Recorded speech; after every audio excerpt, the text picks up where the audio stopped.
Hello, everyone. Thank you, everyone, for being here. We are thrilled to continue the exciting AUR Grand Rounds webinar series. Each of the AUR affinity groups will take turns as host, offering up a variety of topics of interest to the AUR membership. All AUR members are welcome and encouraged to attend all webinars. These talks promise to be engaging and interactive with plenty of time for questions and discussion. My name is Judy Gaddy. I am a pediatric neuroradiologist at Ann and Robert H. Lurie Children's Hospital of Chicago. And today we are hosting via Answer our webinar series. And I'm happy to introduce to you all Dr. Lindsey Negrete. She is a clinical assistant professor at Stanford Medicine in the body division. And she has recently completed the American Roentgen Ray Society Clinical Educator Development Program, as well as our own AUR Faculty Development Program. Today, she's going to be talking to us about how to prepare our teaching for the current and upcoming generation of trainees. Specifically, her title is Gen Z is Coming, Maximizing Your Preparation in 4 Simple Steps. I will say we will hold questions, Q&A session at the end. We'll definitely have time for that. So please make sure to put any comments or Q&A, any comments or questions in the Q&A box, and we will make sure that we get to those. I will turn it over to you now, Dr. Negrete. Thank you so much, Judy. Let's get right into it. Here they come. Are you ready for it? It's hard to believe, but a new generation has arrived. Recent matriculates in med school are already falling into Gen Z, and radiology actually matched its first few classes. Many students from my millennial generation have come and gone from higher education, and Gen Z will soon surpass millennials as the most populous generation on earth. To some of you here today, you may already know this generation. They're your kids, they're your nieces and nephews, or they're already working alongside you in the hospitals. Every generation has unique factors that shape the group's collective characteristics, and it can be problematic to make sweeping generalizations about groups of people, but there is benefit to describing these groups, especially to inform our teaching practices. By the end of this presentation, I hope you'll find some new ways to connect, engage, and create learning experiences that resonate with this incredible group.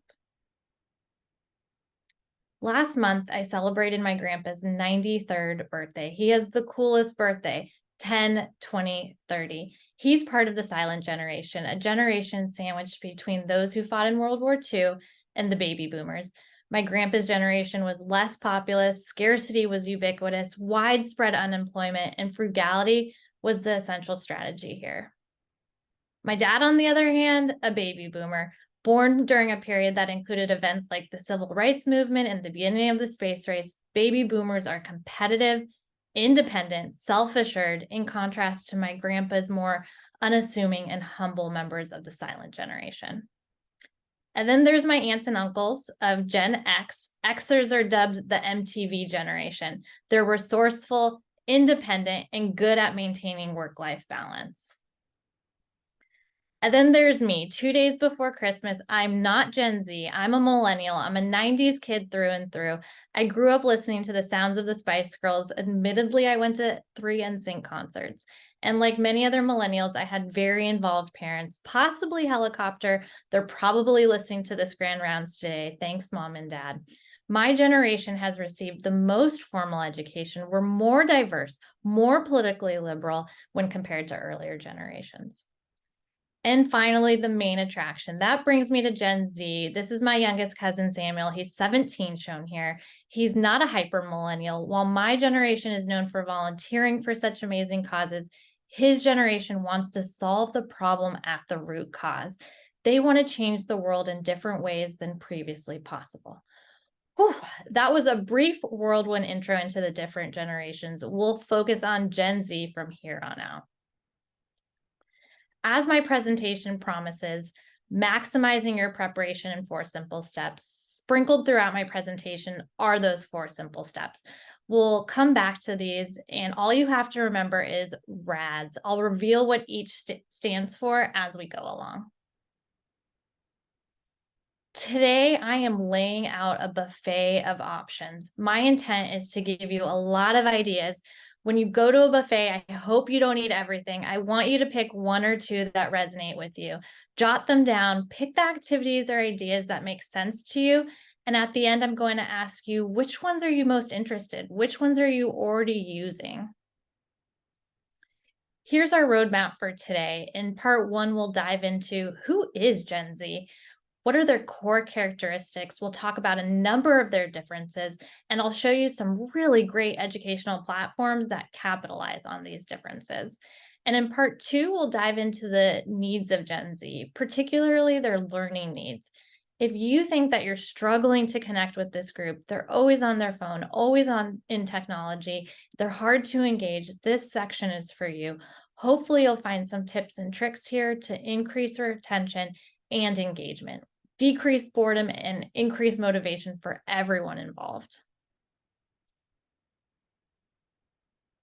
So who is Gen Z? You may see some different dates out there. 1995 to 1997 are the most common. 1995 is the easiest for me to remember. It's also the first year the internet was available to the public.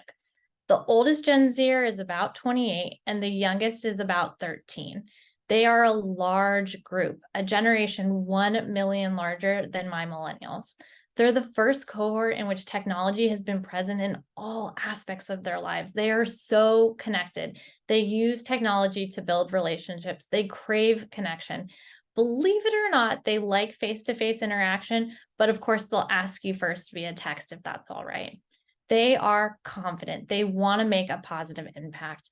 My intention today is to continue the conversation, weave in the personalities, the experiences, learn what makes them tick, and the obligation older generations have to work with this amazing group. If I had to describe Gen Z in 6 words or less, it would be digital natives, social justice warriors, and resilient.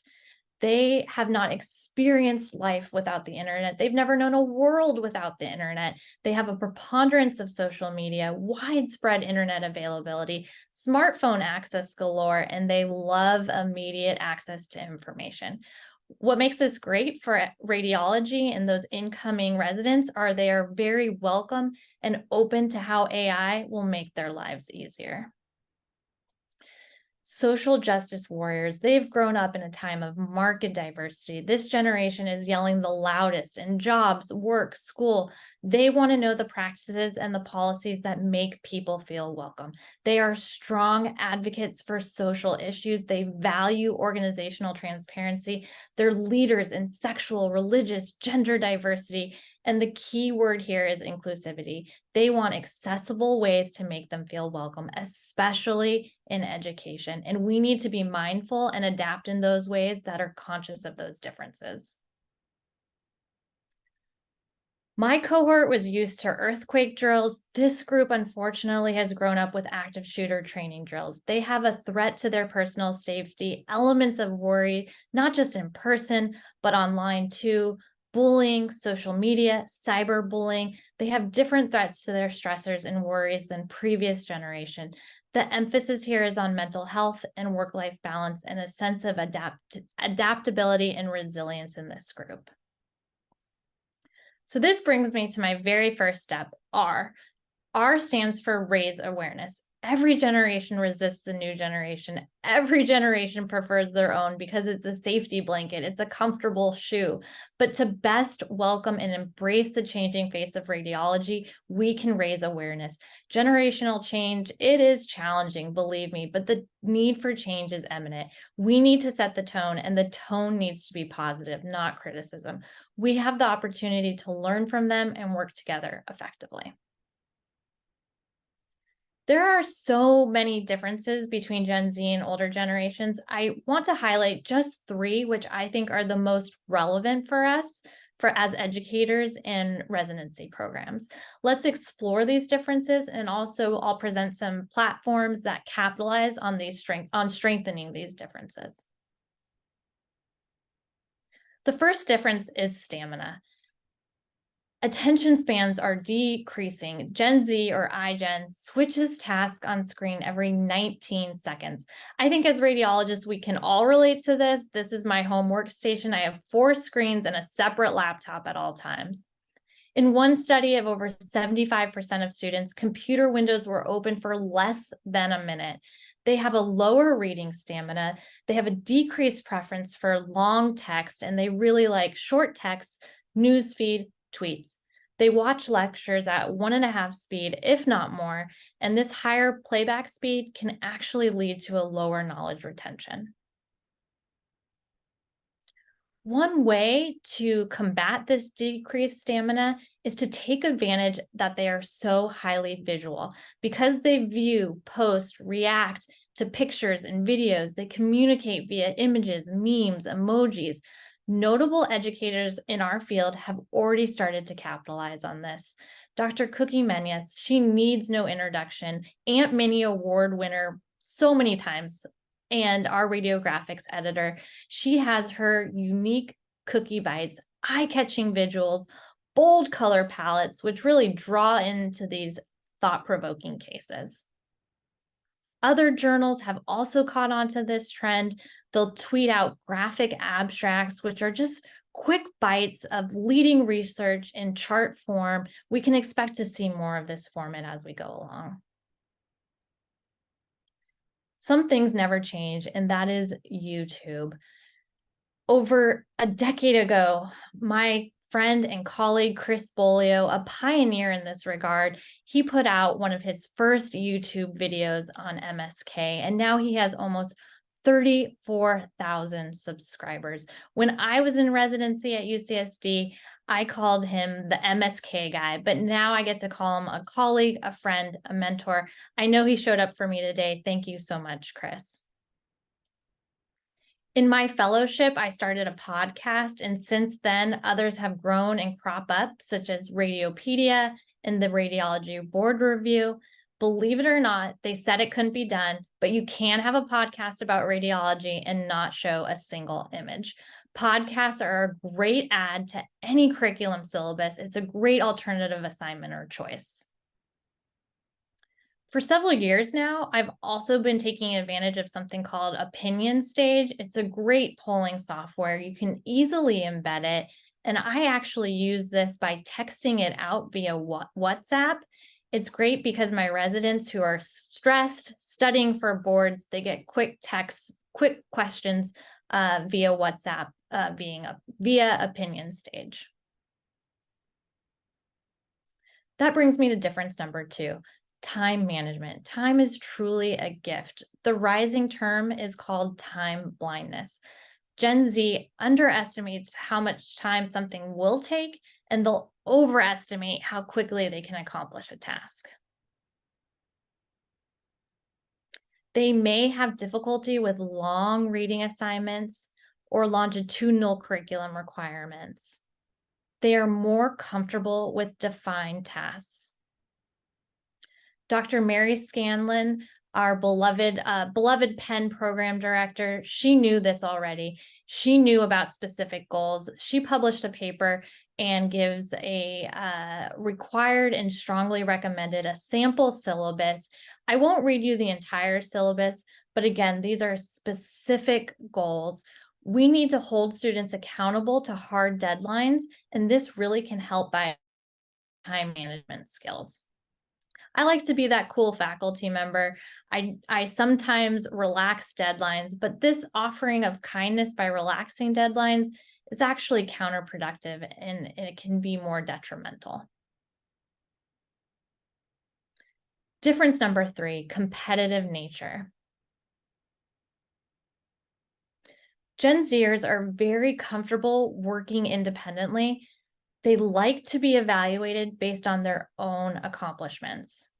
One way you can level up your teaching and your toolkit is with Kahoot. This platform really brings engagement and fun. Its popularity soared during the pandemic. It really is wonderful. It helps you put multiple choice quiz questions, true or false, polls. You can do time limits. You can also do points. students can see everyone's score. The quicker they answer, the faster they answer, they get more higher scores, more points. And when the game is over, the dashboard can even show a podium with all the winners. This is truly a gamified learning experience, game modes, customizable characters, themes, and class rewards. And also there's that element of interaction. So students can actually react in real time with emojis, thumbs up, thumbs down, and can interact with your slides. A colleague asked me, how is this different from Poll Everywhere? If I could describe it, Poll Everywhere is the bike, Kahoot is the Tesla. It may not be for everyone, though. There is a sharp learning curve. It takes a lot of time and investment, but it is an investment worth paying off. I've had a lot of success from this, and residents tell me they love it. Again, they tend to be independent, but they have such a competitive nature. And one way to improve team working abilities is to really leverage this competitiveness. They want to show how much they know. At Stanford, we actually do have several teaching seminars in which students or the trainees teach each other. They'll show each other their misses, their great calls, just any learning experience that they're teaching one another. And faculty members, if they're even present, are just more of a facilitator. I want to give you some other options besides Kahoot. I've also tried Nearpod and Mentimeter. These are also great. You can do visual word clouds. What I love about Mentimeter is you can actually do drop pins, and students can, on their phones or their iPads or computers, drop a pin on the abnormality and they make the call. You can see a cluster of the correct answers or the incorrect dropped pins. I think this really works great for medical students because they feel like they're being the radiologist. As you can imagine, all of these platforms can begin to add up. I do recommend you trying them out. They have a lot of free options first, which are just as good. They have great features and they don't cost. We've been talking about a number of differences, but there is one thing that will likely never change across generations. The one thing that will likely never change across generations is the need for mentorship. Mentoring is popular. It boasts a number of benefits. Gen Z is interested in mentoring. They crave these authentic, real relationships. If you're interested in mentoring, the American College of Radiology has made it easy for you. They have a structured mentor-mentee program. You don't even have to be an ACR member. Here's how you can register. And best of all, Radiology Teaches does all the matching, provides you with all the necessary training and materials to succeed. In a nutshell, mentors can be residents, fellows, attendings. The mentees are med students. We've even seen a rise in undergraduate students who would like to be in the mentor-mentee program. And better yet, the person you work with may not even be at your institution. Mentoring pairs work together, they publish case vignettes, and students even get publishing credit and can put it on their CV. If you haven't checked out Rad Teaches yet, I highly recommend you look more into it. It's certainly a mentoring experience that is productive and, again, with targeted goals. Check it out. We have finally come to the end of part one. We would learn chiefly who Gen Z is, their differences, their single similarity. Now let's move on to their needs and how to best meet them. So if I could describe their learning needs, they have three key needs: individual learning, experiential learning, and relationship learning. Individual learning, as the name suggests, is the practice of allowing students to learn at their own pace according to their own preferred learning style. They are very adept, Gen Z, at navigating foundational content on their own. They've done this for a long time. They've grown up with YouTube. They've grown up with modules starting from kindergarten. One way we're using that to our advantage at Stanford is something I call bodymodules.stanford.edu. And we integrate it with something called Rise Articulate Platform. Let me show you an example module that actually was created by a fourth-year medical student. Rise makes it so simple to build online learning quickly and effectively. You can start from templates and create courses in minutes, easily add in activities, quizzes, integrate videos or images. And the best part is there's no coding involved. I've had, again, this one was created by a fourth-year medical student. I've had a number of residents also contribute. It's a great way to get them involved in their own curriculum. And it's also just, again, speaking to those well-defined tasks. These are great adds to any syllabus. I use this also in the reading room. So when a medical student's rotating in between readouts, they can do modules on their own as I wait for cases. I also will use this with the residents. I'll use this to enhance my teaching, and we'll refer to the modules during the readout as well.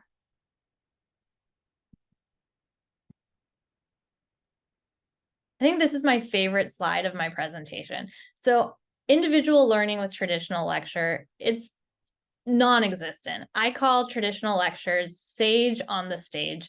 It is so easy for us to all default to an endless list of slides of cases. Previous generations have learned this way. This is our comfort zone. This is our safety blanket. The other day I heard a story about a Harvard lecturer on a podcast. He has one slide of a bunch of fMRI brain scans. The scans are shown from most active to least active brain activity. The most active brains are exercising, and then there's the least active brains at the bottom. The two least active brains were sleeping, and after sleeping, the very bottom was attending a university lecture. We are doing a total disservice to our trainees when all we do is traditional lecture. Let me help you upgrade. These strategies are very low-hanging fruit. You don't have to do a full redesign. The first is the power of the pause. Just pausing has shown to increase student retention. The second is tell stories. Stories are so powerful. Information is so much more memorable, and people are more likely to act. I'm sure all you'll remember from my slides today is the Harvard story and sleeping and attending a traditional lecture at the very bottom of brain activity. Something else that I'm trying is the 3-2-1 strategy. The 3-2-1 strategy, you can do it at the beginning, middle, or end of your lecture. And it stands for 3 items you learned, 2 questions you still have, and 1 thing that was most interesting to you. I just learned about this, so I'm going to start this next time I do a resident lecture, and I'm going to have them write it down on a piece of paper. And then at the end of the lecture, I'll collect the paper and I'll have instant feedback and fun reads for the evening.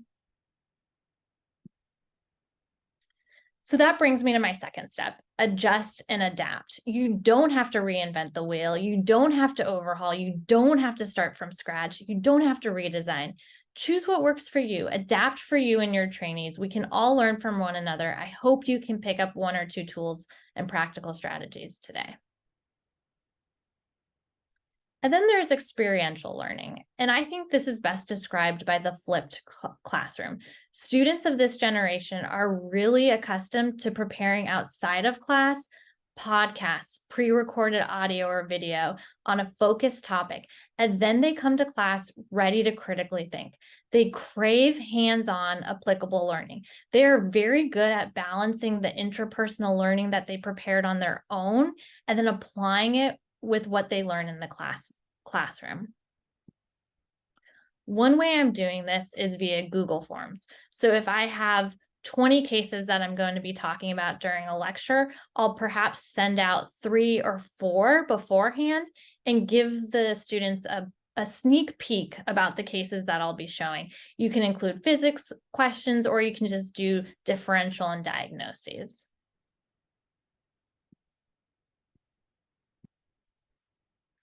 I also like to email out articles. So if I'm giving a talk on pancreatic cancer, I'll probably find one of Cookie's articles and I'll email out the article to the residents beforehand. Another way you can use the flipped classroom, I do a lot of HSGs in my practice. So if I have an HSG at the end of the week, and I look at the schedule and I'll see which resident or fellow I'll be working with. I'll send them the podcast episode I made on HSGs so that they can listen to it beforehand and then come ready to actually experience the procedure. The last type of learning is relationship learning.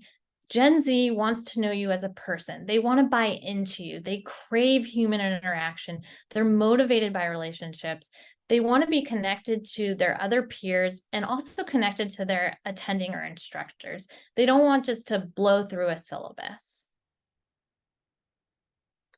I'd like to take a moment and talk about brave spaces, as I think that ties in well with relationship learning. Brave spaces are spaces which allow students to fail without judgment. It encourages learning outside their personal comfort zone. We can role model that. They want to know you as a radiologist. Students can see themselves in us, and we need to role model that we're valuable, we're human. We can encourage communication about our own sensitivities, our own fears, and our own failures, and how these experiences have helped us to grow personally and professionally. I think we have all heard the memo, but we're moving towards hot seat again, especially for oral boards that are coming up again. Hot seat requires a tremendous amount of vulnerability. Speaking in front of people, I know, makes me uncomfortable and anxious. We are so afraid of failing. Doing it wrong and answering it without punishment is key. I tell my residents, raise your hand even when you don't know the answer. I tell them effort over performance. I'd rather see you try. Give them a voice in this safe space. So that brings me to D. Decide to be vulnerable. Again, Gen Z wants authenticity. Gen Z is open and honest and vocal, and they want that same honesty by us. They are such an open group of young people, and they want to see that in us as well. One way we practice vulnerability and a brave space is something I created called the AMP Mini Club. It's now in its 4th year. This is only for R1s, and it's a special group. We get together maybe 3 or 4 times a year. We drink good beer, we eat good pizza, we get to know one another, and we take cases. And everyone knows that failure is entirely encouraged in my AMP Mini group. So we have one more step to go, the S step. S is for self-compassion.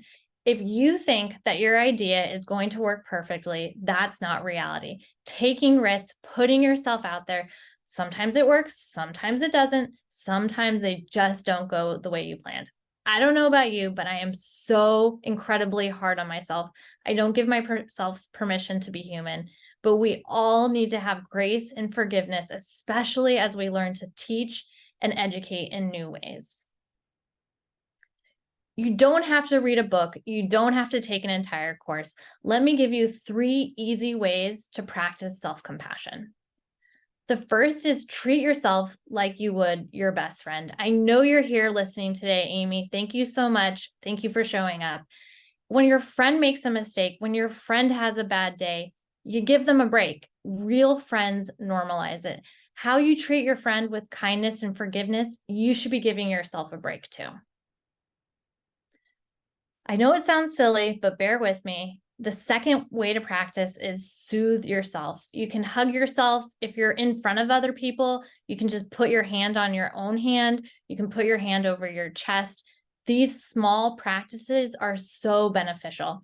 If it feels awkward to soothe yourself, find your nearest golden retriever. You can borrow mine. They are so great at helping you to self-soothe. And the third and final way to practice self-compassion is give yourself a pep talk. I like to say something, you're doing great work, you're taking risks, you're being vulnerable, and that's okay. Feel free to take my mantra. We made it. Raise awareness, adjust and adapt, decide to be vulnerable, and have some self-compassion. We exist in a multi-generational world. Criticism isn't going to get us anywhere. Understanding the unique attributes of Gen Z can really lead to a more positive environment for everyone. To be vulnerable, this was my very first Grand Rounds, and I had several hopes for this talk. I hope I inspired you about Gen Z. I hope I motivated and challenged you. I hope I supported you and didn't overwhelm you. And I hope I engaged you, and you'll remember it's as simple as RADS. There's a quote that I love. It's a journey of 1,000 miles begins with a single step. I encourage you to take the first step to change how you teach, to get better, to improve, to relate on a higher level. You have at least 4 steps that you could already take, and I encourage you to move forward with the rest. So now I want to hear from you. I know you can't unmute, but I know you can type in the chat. I'd love to hear which are the ideas that you've already implemented, which ones work for you, which ones spoke to you the most.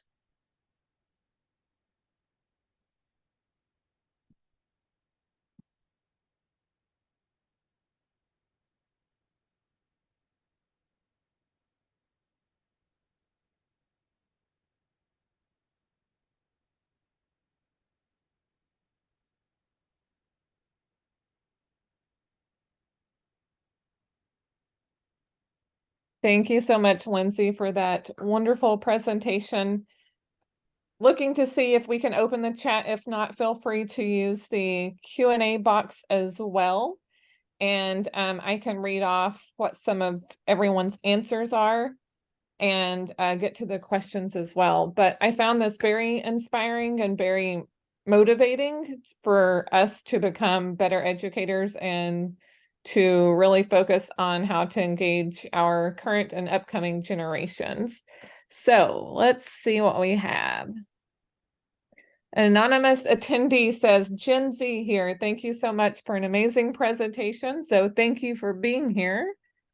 Lots of congratulations, great presentation. We have one question from the one and only Nolan asking, what were the programs you mentioned besides Kahoot? So I have them kind of summarized here. I would say my favorites, I think Google Forms is great. I actually learned that from Judy. So thank you, Judy. I love to use that. I also use Articulate Rise. That's kind of my baby right now. I use that to create my modules. I also am pretty partial to Mentimeter. And I haven't, well, that's a lie. I have spent some money on Articulate. Thank you. Sophia O'Brien says, great job, Lindsey. Excellent talk. I am looking forward to trying out Kahoot in my next lecture and to looking for podcasts to include in my curriculum. Sorry, you can hear my dog. Let's see. Dolores, I don't want to say anyone's name wrong, says, I plan to start with 3, 2, 1, which I also thought was great. I've not done that before. And said, I'm giving a lecture tonight and we'll send out a few slides this afternoon. Great idea. Cookie says, thank you for radiographics call out. Catherine Richmond says, Lindsey, amazing lecture. I will look into using Mentimeter and Kahoot. Thanks so much. Jim Anderson says, great talk. I love the idea of Brave Spaces and R1 groups. Victoria Sun says, radiology teaches. It opened the door to help me find my first radiology mentor, the best ever, Dr. Negrete. Stephen Chan says, wonderful presentation. 3, 2, 1 sounds like wonderful regular feedback tool. How do you reformulate important once in a while criticism to Gen Z? Yeah, I think you just have to reframe it in a positive light. I've learned this actually. I use Gottman principles a lot. They're good marriage counselors, but they're also just great life counselors. And it's great when you don't start criticism with you.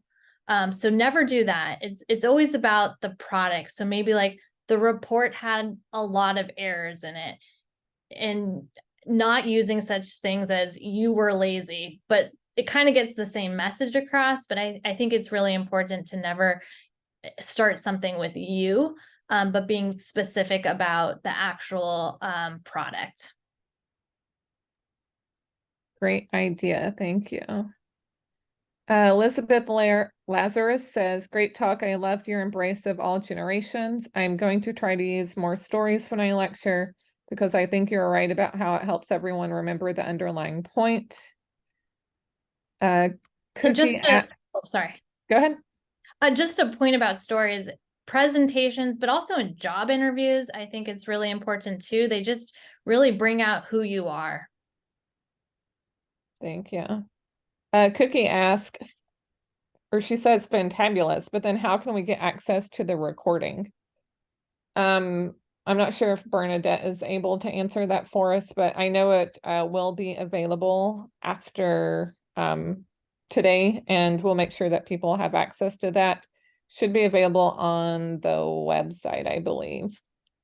Yeah, it'll be available on the website in a couple of days. Thank you. Cameron says, incredible presentation.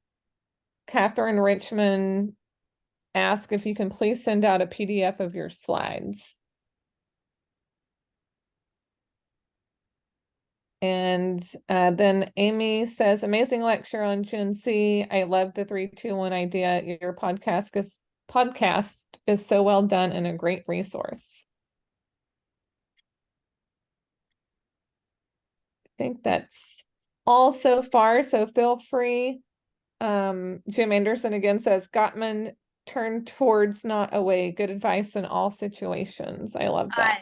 I love that. I love Gottman principles, not just for marriage, but for friends, for trainees, for my education as well. I think they have some really great principles. And I know, I think across the nation and in UME and GME, there's a lot of focus, probably partially due to the generation wanting feedback. So there's a big push to increase feedback. So I think that's a great idea to incorporate some of those principles into the feedback that's more specific potentially to the generation. I'm curious because I did not know about your podcast. How did you get started in that? Yeah, it was actually kind of a group effort. So I actually, a couple of residents helped me get started. One of my best friends created the logo. I think some of the music is from a former resident. He did the music as well. So it's kind of those pearls of readout. Those, you don't need images, but I'm starting to include some video podcasts. It's just I started this kind of during the pandemic and during fellowship. Awesome. And how long are they? They're anywhere from they're short. They can be anywhere as short as 8 minutes to as long as 20 to 30 minutes. And I'm actually having a lot of mentees help me as well. Shout out to Jordan. I know he's been working hard on a new segment for the podcast as well. Very cool. Cynthia says, do you think remote teaching such as Zoom is more or less embraced by Gen Z than other learners, particularly given your comments that they want personal connections? Yeah, I think there's some really great ways remote teaching. I'm going to assume that's not readouts, but I think there is a need for remote teaching. I think they do like that flexibility and having that. And I think there's tons of ways to engage via Kahoot, via Mentimeter. So I do think they just want a little, or stories, or 3-2-1. So I think all of those platforms can still be utilized. Flipped classroom, they can all be utilized in remote teaching as well. Thank you. I see Dr. Chan has his hand raised, but I'm not sure, other than the Q&A, I think that might be the only way we can engage. Dolores says, what would you suggest is the best way for CME courses to modify the lecture technique? Well, DP, you always stump me and challenge me. She's one of my mentors. I don't know. I'd have to think about that. I think I've started to lecture in CME, and I've started to send out Google Forms or, some of the cases beforehand. I think some of the same principles apply for those CME courses as well. And I wonder too, with the CME courses, if smaller lectures helps, like 15, 20 minutes rather than 50 minutes. So to help with the attention span, at least. Yeah.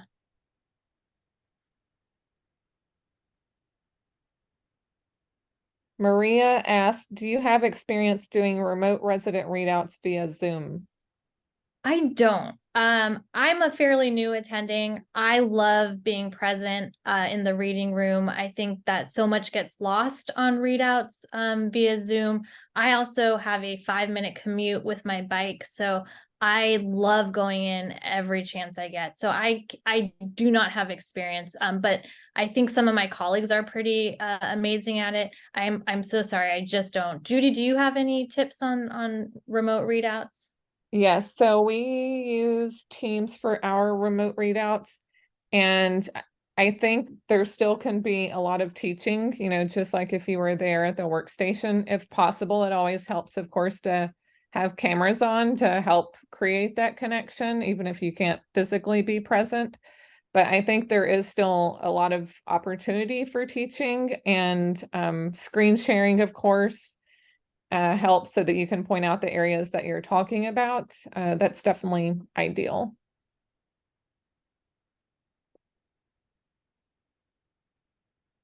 I Any think other? also you could kind of incorporate those things at the end. So 3, 2, 1 is a lot, but I'll still, like, in person, I'll ask my resident, okay, what are 2 questions you still have?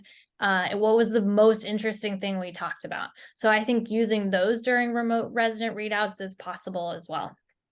Yeah, I like that.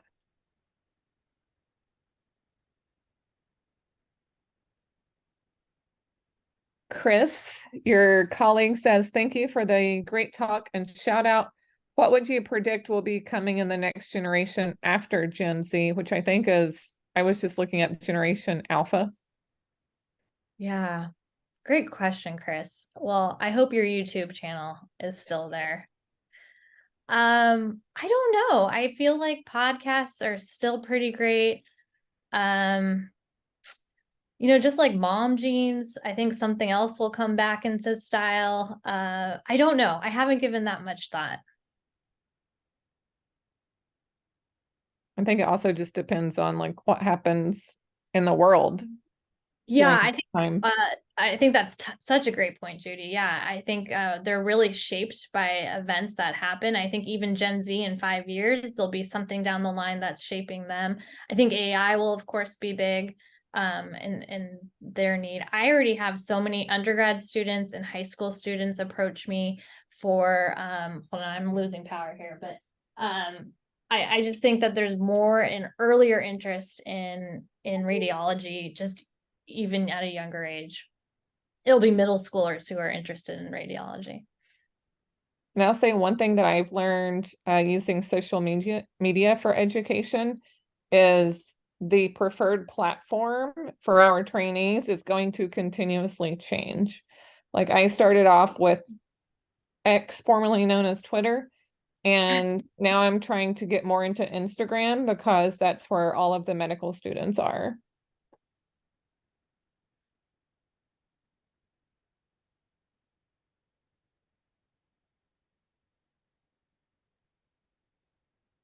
Chris says brain implants, maybe. Dr. Chan says, with planned educational programs, how do you now encourage self-evaluation skills, also methods of self-identifying areas of weakness? Yeah, I think it speaks going back to that vulnerability. And it you want to pretend like you're Superman, but I'll tell residents, I miss this, or this is where I really struggled when I was in your stage, or if they ask me a question and I don't know, I'm like, oh, I truly don't know the answer to that. So I think as long as we're showing and modeling our weaknesses and that we're open to, building our strengths and weaknesses, I think they'll be more likely to be vulnerable about their weaknesses too. Yeah, I agree.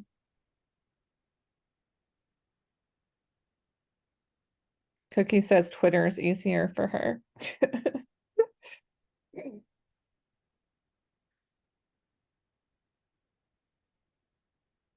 Dr. Willis, for the good of radiology, I think it is super important for us to connect with learners before medical school. Can you please share some of your experience connecting prior to medical school? Thanks, Dr. Willis. I appreciate that question. I appreciate your mentorship as well. So I was a Stanford undergrad student, and so some of the same programs that I participated in as a pre-med student, I'm now participating in as a physician. So I have a number of undergrad students who actually come. It's actually a program that was created by my aunt. It's a shadowing program at Stanford where undergraduate students come to the hospital and they'll shadow physicians. So I'm involved with that. I'm also with Dr. Chris Bolio. We're involved with a special university program. It's for high schoolers and really juniors and seniors and freshmen who across the country participate every summer for 2 weeks. And they're very eager about medical school, and a number of us from Stanford in radiology, gyne, emergency room, we rotate daily and we talk about our practices and we talk about radiology, and we get these young high schoolers excited about medicine. Awesome. That's great. I haven't heard, I've heard a little bit about, people engaging with pre-medical school students, but I think that's a great opportunity. I'm glad that your aunt started that. I've also, through my podcast, I actually had a high schooler reach out to me who had her own podcast about medical specialties. She's wonderful. She's interviewed over 30 physicians. Beta Cell Production is her podcast, and she interviewed me, and she's a high school student. So many of these Gen Zers are just doing such great things, even at a young age. She pumps out episodes faster than I can. So I think more and more younger students are getting involved earlier. That's awesome.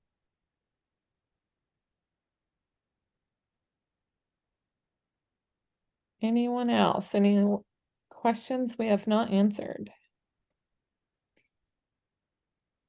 I'm curious about the WhatsApp. Who is in that group? Is it residents, and is it like all of the residents, or?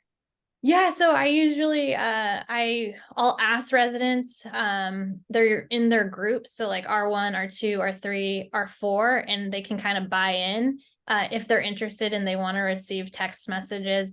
Right now it's pretty much geared towards the R3s who are taking boards. Got it.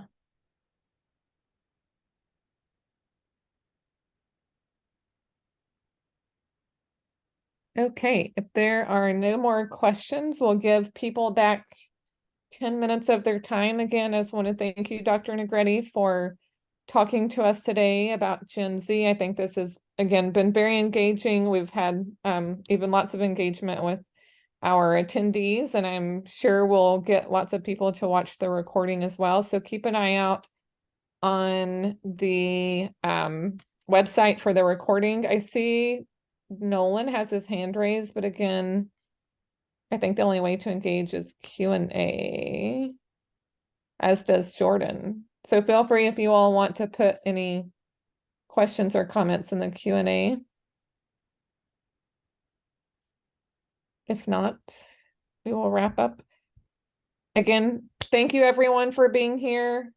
Let us know if you have any further questions for Dr. Negrete, and we'll see you at the next AUR Grand Rounds. Thank you so much, Judy, and thank you so much for everyone's time.